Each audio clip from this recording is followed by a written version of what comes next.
بسا اوقات بہت سی محنتوں کا نتیجہ انسان دیکھتا ہے کہ ضائع چلا گیا. میں نے 10 سال محنت کی، حاصل کوئی نہیں نکلا. یہ ثمرات کیا ہیں؟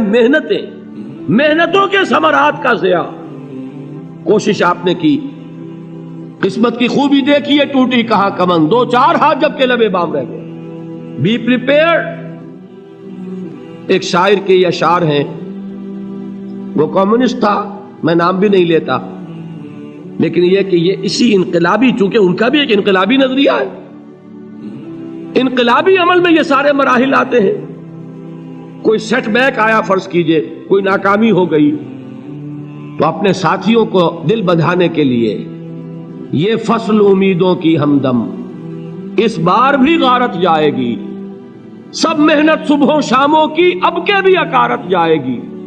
میرے نبی کے ثمرات کا جو لفظ یہاں آیا ہے، وَنَقْصٍ مِّنَ الْأَمْوَالِ وَالْأَنفُسِ وَالثَّمَرَاتِ، سب محنت صبحوں شاموں کی اب کے بھی اکارت جائے گی.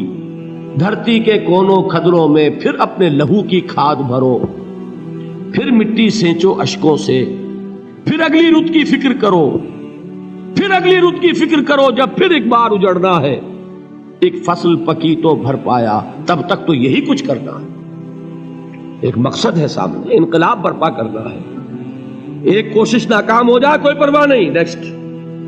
پھر تیار رہو ناکامی کے لیے. ایسا نہ ہو جو انگریزی میں کہتے ہیں hope for the best but be prepared for the worst. ایسا نہ ہو کہ دوسری مرتبہ ناکام ہو کے بددل ہو جاؤ، تمہاری ہمتیں جواب دے جائیں. نہیں، پہلے سے تیار رہو کہ دوسری مرتبہ بھی ناکامی آئے تو آئے، لیکن جب تک کہ کامیابی حاصل نہیں ہوتی ہمیں یہ کام کیے چلے جائیں. دیکھیے سیرت میں آیا کہ نہیں یہ واقعہ. بدر میں مسلمانوں کو فتح ہوئی تو احد میں زک پہنچی کہ نہیں؟ 70 صحابہ شہید ہوئے کہ نہیں؟ اگر ان کی ہمتیں جواب دے جاتی تو گاڑی کیسے چلتی آگے؟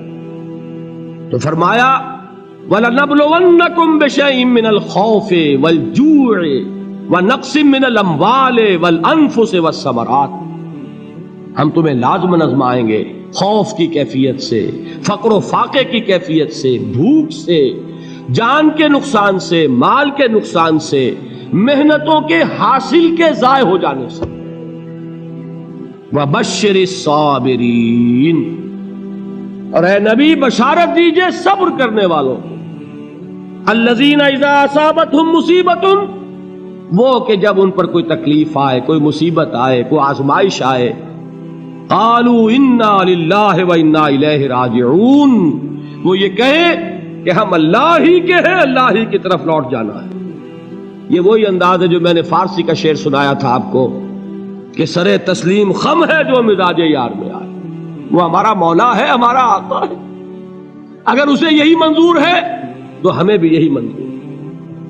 میں نے تسلیم و رضا کی بات کی تھی نا، آپ کو کچھ شعر سنائے تھے. ایک شعر اور سنیے، اور یہ کس کا ہے؟ محمد علی جوہر کا. ایک مرتبہ جیل گئے، ان کی ایک بیٹی جوان بیمار ہوئی، فوت ہو گئی. باہر چھوڑا انگریز نے، جاؤ بھائی دفن کر دو بیٹی کو. دوسری مرتبہ جیل گئے، دوسری جوان بیٹی اسی مرض میں مبتلا ہوئی. اب یہ جیل میں ہے، خبر پہنچی کہ دوسری بیٹی کے اوپر بھی اسی مرض کا حملہ ہوا ہے. ایک نظم لکھی ہے جس کا آخری شعر یہ ہے، تیری صحت ہمیں منظور ہے لیکن اس کو نہیں منظور تو پھر ہم کو بھی منظور نہیں. یہ ہے، جب تک یہ کیفیت نہ ہو اس میدان میں آدمی ثابت قدم نہیں رہ سکتا کہ میرے رب کو اگر یہ منظور ہے تو یہی مجھے منظور ہے، اور تیری صحت ہمیں چاہیے تو ضرور، لیکن ہمارے رب کو منظور نہیں تو ہمیں بھی منظور. راضی برضائے رب. وَبَشِّرِ الصَّابِرِينَ الَّذِينَ إِذَا أَصَابَتْهُمْ مُصِيبَةٌ قَالُوا إِنَّا لِلَّهِ وَإِنَّا إِلَيْهِ رَاجِعُونَ. نہ شود نصیب دشمن کے شود ہلاک تیغت، سر دوستہ سلامت کے تو خنجر آزمائی. اولئک علیہم صلوات من ربہم ورحمہ، یہی ہے وہ لوگ جن پر ان کے رب کی طرف سے عنایتیں ہیں اور رحمتیں ہیں. وَأُولَٰئِكَ هُمُ الْمُهْتَدُونَ، اور یہی ہے وہ لوگ جو کامیاب ہونے والے ہیں، ہدایت پانے والے، ہدایت یافتہ.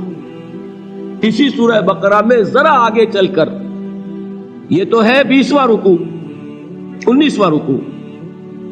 21ویں رکوع کی پہلی آیت ہے لیس البر ان تولوا وجوہکم قبل المشرق والمغرب ولكن البر من آمن بالله واليوم الآخر والملائكة والكتاب والنبيين وآتى المال على حبه ذوي القربى واليتامى والمساكين وابن السبيل والسائلين وفي الرقاب وأقام الصلاة وآتى الزكاة والموفون بعهدهم إذا عاهدوا والصابرين في البأساء والضراء وحين البأس. اب یہ آیت جو ہے سورۃ العصر میں جو مضامین آئے تھے سارے اس میں موجود ہیں. وہاں ایمان کا لفظ آیا، یہاں 5 ایمانیات کی تفصیل آ گئی، اعمال کی تفصیل آئی، اور آخری بات وہاں کیا ہے وَتَوَاصَوْا بِالصَّبْرِ، اور یہاں کیا ہے وَالصَّابِرِينَ فِي الْبَأْسَاءِ وَالضَّرَّاءِ وَحِينَ الْبَأْسِ، اور صبر کرنے والے. اصل نیکی ان کی ہے جو صبر کریں. کس میں؟ جنگ کے وقت. ذرائے باسائے، باسا کہتے ہیں فقر اور فاقہ. واحد آئے گا باس تو اس کے معنی جنگ، اور باسا جمع میں آئے گا تو فاقہ فقر بھوک.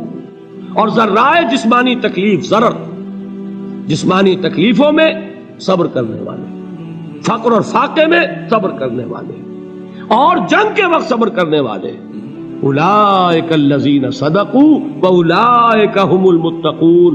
یہ ہیں وہ لوگ جو صبر کرنے والے ہیں، یہ ہیں جو سچے ہیں، جو اپنے دعوے میں نیکی کے اور ایمان کے صادق ہیں، اور یہی وہ لوگ ہیں جو متقی. اگلی سورت ہے سورہ آل عمران. اس میں 2 لفظ آئے ہیں آخری آیت، یا ایھا الذین آمنوا اصبروا وصابروا ورابطوا واتقوا اللہ لعلکم تفلحون.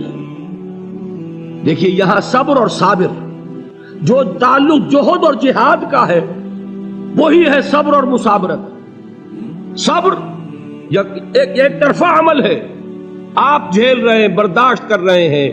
صبر علی المعصیہ، صبر علی الطاعہ، صبر علی الابتلاء، یہ سب کیا ہے؟ صبر. اور مصابرت کیا ہے؟ صبر کا صبر سے مقابلہ. یہ سورہ آل عمران اب وقت نہیں ہے، میں آپ کو سناتا اللہ تعالیٰ نے کیسے کیسے مسلمانوں سے کہا. مسلمانوں تمہیں زک پہنچی ہے تو انہیں بھی تو پہنچی تھی.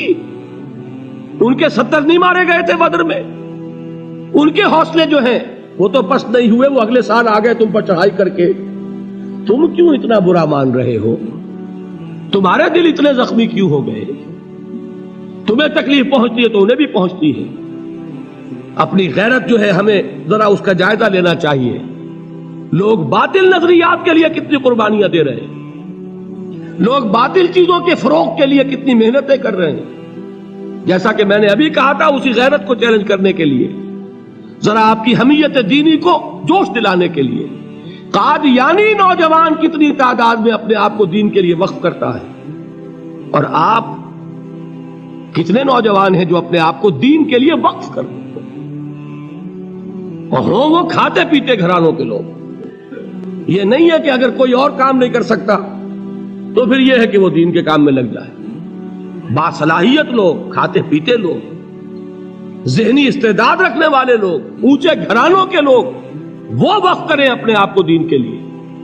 اس کے بغیر کیسے باہر آ جائے گی، کیسے رونق آ جائے گی؟ تو دنیا میں باطل نظریات والے جو ہیں، یہ بات کہی گئی ہے مسلمانوں تم اگر توحید کے لیے لڑ رہے ہو، دیکھتے نہیں ابو جہل کو، اس نے گردن کٹوائی ہے شرک کے لیے، شرک کے لیے گردن کٹوائے، اور تم توحید کے لیے گردن کٹوانے کو تیار نہ ہو. اس نے گردن کٹوائی کہ نہیں کٹوائی؟ اور کس طرح کٹوائی ہے؟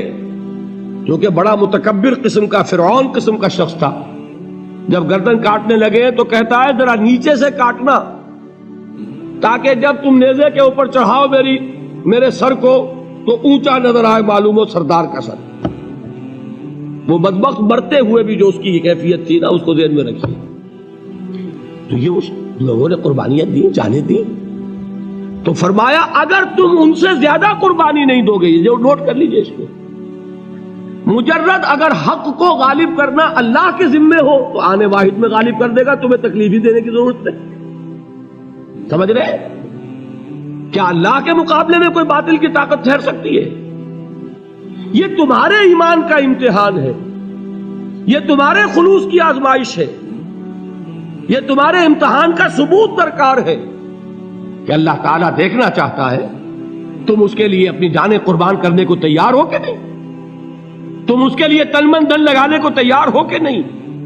اور یہ جان لو کہ اگر کفار اور مشرکین اور ملحدین اور باطل نظریات والے وہ جو کچھ قربانیاں اپنے باطل نظریات کے لیے دے رہے ہیں ان سے زیادہ اگر تم نہیں دو گے تو حق غالب نہیں ہوگا۔ انہوں نے جو صبر کیا ہے اپنے باطل نظریات پر، اگر تم اس سے زیادہ صبر کا ثبوت نہیں دو گے اپنے اس حق پر تو حق غالب نہیں ہوگا۔ اس لیے فرمایا یا ایھا الذین آمنوا اصبروا وصابروا، نہ صرف یہ کہ صبر کرو بلکہ صبر میں اپنے دشمنوں سے آگے نکلو، ان کے صبر سے بڑھ کر صبر کرو۔ ورابطوا، مرابطہ کہتے ہیں چوکس رہنا، ہوشیار، پہرا دو، ایسا نہ ہو کہ دشمن جو ہے غفلت میں تمہارے اوپر کوئی حملہ جو ہے کر بیٹھے۔ واتقوا اللہ، اور اللہ کا تقوی اختیار کرو، لعلکم تفلحون، تاکہ تم فلاح پاؤ۔